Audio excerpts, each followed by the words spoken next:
Lightfall is around the corner, and with it comes Strand, the new subclass that is already shaping up to be one of the most unique and powerful subclasses yet. With new grenades, new melees, and new supers, I know you all are itching to know what is going to be the best exotic to pair with each of the subclasses.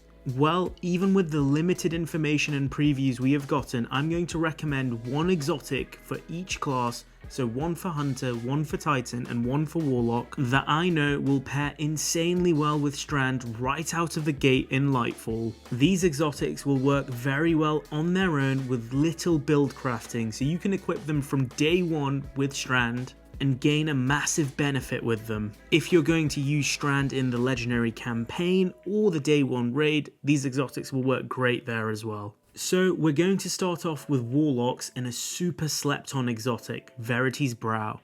Now, Verity's Brow is an exotic helmet that essentially buffs grenade regeneration and grenade damage by killing enemies with a weapon type that matches your subclass. Here I'm using my solo weapon to gain a buff called Death Throws, which can stack up to 5 times, and each stack of Death Throws provides 20% increased grenade damage and 50% additional grenade regeneration. We'll be able to do the same with Strand weapons and be able to empower our Strand grenades. We already know of 2 Strand exotic weapons, the new sidearm that's coming next season, and also the Quicksilver exotic auto rifle, and I'm sure there'll be many more. One grenade in particular is standing out for me, and that's the Threadling grenade, whereby consuming it is going to generate a set of Threadlings that will seek out enemies and explode on them. It's not difficult to predict from the information we've gotten so far that the Warlock subclass, the Broodweaver, will probably be the subclass that takes advantage of these Threadlings the most through its aspects and fragments.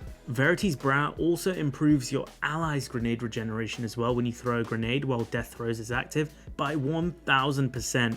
So if you stack multiple Verity's Brow Broodweavers, I'm predicting you can swarm the entire battlefield with Threadlings. There's no doubt in my mind that a grenade-focused exotic such as Verity's Brow will be a very strong exotic pairing for the Warlock Strand subclass. For Titans, it's an absolute no-brainer here. We're going for the exotic chest piece, the Heart of Inmost Light, which has probably been the strongest PvE exotic across all the 3.0 subclasses. With its ridiculous bonuses to ability regeneration, where it can give up to 800% increased melee and grenade regeneration, it really doesn't require much more build crafting to allow you to spam all your abilities. This is truly one of those exotics where you can just stick it on and start benefiting massively regardless of what subclass you're on. We know that the Titan Strand subclass, the Berserker, will receive 3 charges of their melee, meaning you can refresh and stack the regeneration that Heart of Inmost Light provides even more easily than ever before. The best thing is that Heart of Inmost Light also works with your class ability regeneration.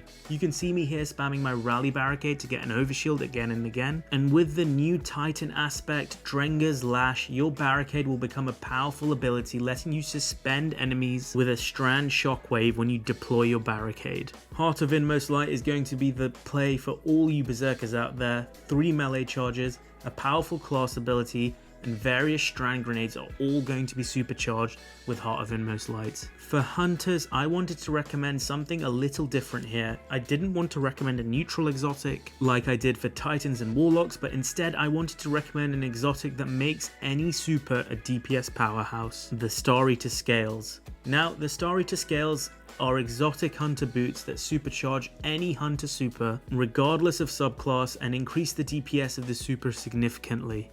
Each stack of Feast of Light increases your super damage up to a maximum of 4 stacks, which provides a whopping 70% DPS increase. The new Hunter Strand super, Silk Strike, looks like it could be a DPS powerhouse. The light attack can be chained repeatedly from range to pat out some serious single opponent damage. The heavy attack, on the other hand, seems great for multiple enemies in close proximity.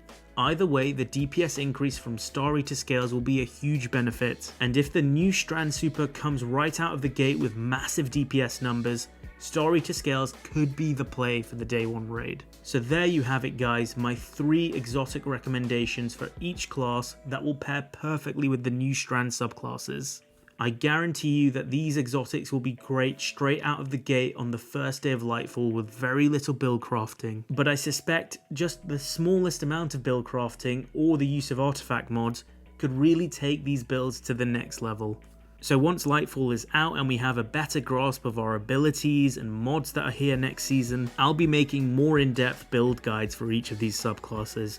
If you enjoyed what I talked about today, remember to hit that like button and subscribe to the channel for more PvE and PvP content as we head into Lightfall. I'm Mr. On It, and that's it for today. Peace out, guys.